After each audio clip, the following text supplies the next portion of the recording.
Welcome back. So మనం for loop గురించి నేర్చుకోవాలంటే రేంజ్ ఫంక్షన్ గురించి కూడా తెలుసుకోవాలి. సో రేంజ్ అనేది పైథాన్లో ఒక బిల్ట్-ఇన్ ఫంక్షన్ అనమాట. అది ఒక బిల్ట్-ఇన్ ఫంక్షన్ అండ్ అదేంటంటే ఇమ్యూటబుల్, దాన్ని చేంజ్ చేయలేమన్నమాట మనం. నెక్స్ట్ ఇంకోటి ఏంటంటే రేంజ్ అనేది 3 పారామీటర్స్ తీసుకుంటుంది. ఒకటేమో స్టార్ట్, నెక్స్ట్ ఏమో ఎండ్, నెక్స్ట్ ఏమో స్టెప్. సో స్టార్ట్ ఏంటంటే బై డిఫాల్ట్గా 0 అని ఉంటుంది నెంబర్. ఓకే, నెక్స్ట్ ఎండ్ అనేది ఖచ్చితంగా మీరు ఇవ్వాలి, ఇది రిక్వైర్డ్ అనమాట, ఖచ్చితంగా మీరు ఇవ్వాలి. నెక్స్ట్ అంటే రేంజ్లో ఖచ్చితంగా ఒక పారామీటర్ అయితే మీరు ఇవ్వాలి. దాని తర్వాత స్టెప్ అనేది బై డిఫాల్ట్గా +1 అని ఉంటుంది.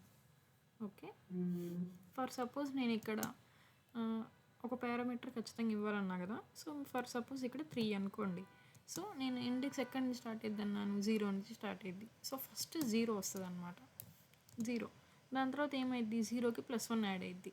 0కి +1 యాడ్ అయితే ఎంత, 1. దాని తర్వాత ఇప్పుడు 1 వచ్చింది కదా, 1కి మళ్ళీ +1 యాడ్ అయ్యిద్ది. అప్పుడు ఏమైద్ది 2, మళ్ళీ +1 యాడ్ అయ్యిద్ది 3, అట్లా +1 మళ్ళీ 4, మళ్ళీ 5. ఇది ఎప్పటిదాకా ఇటరేట్ అవుతూ ఉంటుంది అంటే 3 దాకా వచ్చేదాకా ఇటరేట్ అవుతూ ఉంటుంది. ఇప్పుడు ఈ 4, 5 అసలు రాదనమాట. సో ఇట్లా ఇటరేట్ అయ్యిద్ది అని మీరు అనుకుంటే ఖచ్చితంగా తప్పు. ఎందుకంటే ఎండ్ అనేది ఎప్పుడు -1 ఉంటుంది.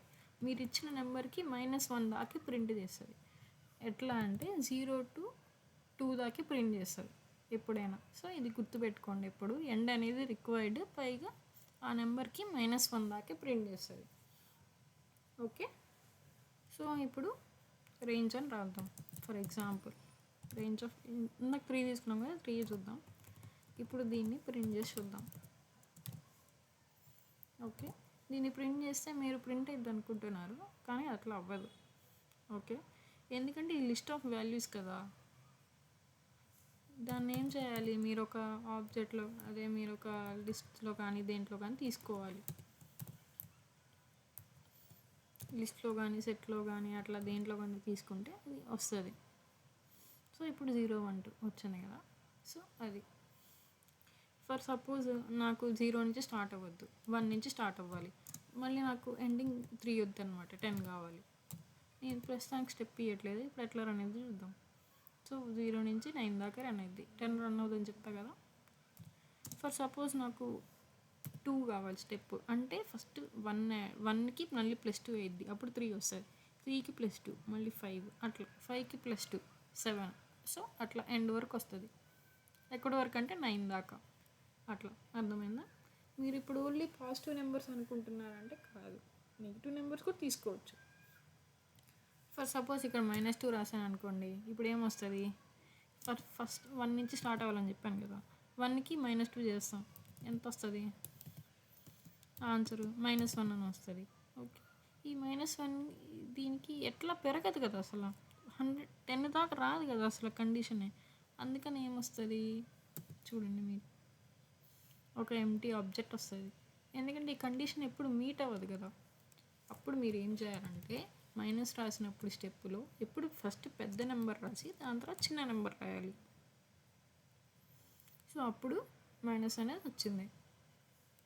10కి -2 అయింది, 8 అయింది, 4 అయింది, 2 అయింది. సో ఈ కండిషన్ 1 అయింది కదా. నెక్స్ట్ ఇప్పుడు 2 దాటిన తర్వాత 1 అయింది, 1 కన్నా చిన్నగా అయిపోయింది కదా. ఎగ్జాక్ట్గా 1 అవ్వాలి, కాబట్టి అది అవ్వలేదు కాబట్టి 2 వరకు రన్ అయింది. ఓకే, నెక్స్ట్ ఇప్పుడు మీరు దీని యొక్క లెంత్ తెలుసుకోవాలనుకున్నాను, లెంత్ కూడా రాయొచ్చు. ఇప్పుడు ఎన్ని వచ్చాయి, 5 వచ్చాయి కదా. ఇప్పుడు దాని లెంత్ చూడండి, 5 వస్తుంది. ఇది లెంత్ ఫంక్షన్ కూడా యూజ్ చేయొచ్చు మీరు. ఇంకో విషయం ఏంటంటే చాలామందికి తెలియదు ఇది.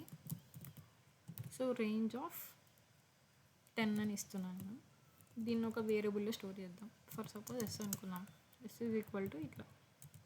ఓకే, మీరు ప్రింట్ ఆఫ్ S అని టైప్ చేస్తే ఏమొస్తుంది, రేంజ్ ఆఫ్ 0 నుంచి 10 అని వస్తుంది.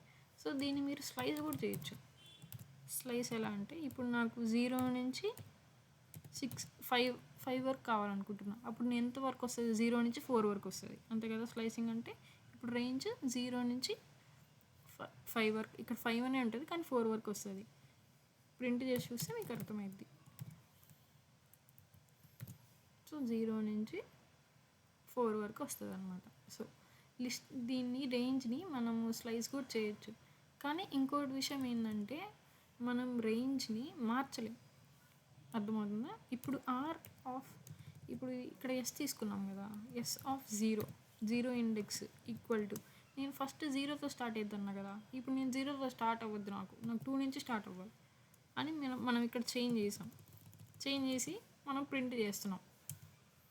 ఇప్పుడు మనం ఎస్ని ప్రింట్ చేస్తున్నాం అనుకోండి, మొత్తం తీసేయండి. ఇప్పుడు ఇలా అనమాట. ఏం చేస్తున్నాం మనం, 0లో ఇండెక్స్ దాన్ని 0 నుంచి స్టార్ట్ అవ్వద్దు, 2 నుంచి స్టార్ట్ అవ్వు నాకు అని చెప్పి ప్రింట్ చేస్తున్నాం. ఇప్పుడు ఏమొస్తుంది, ఎర్రర్ వస్తుంది. ఎందుకంటే అదొక ఇమ్యూటబుల్ ఆబ్జెక్ట్ అనమాట, అదొక ఇన్మ్యూటబుల్ థింగ్ కాబట్టి మనం దాన్ని చేంజ్ చేయలేం కాబట్టి ఎర్రర్ వస్తుంది. Okay, that's it about range. Thank you.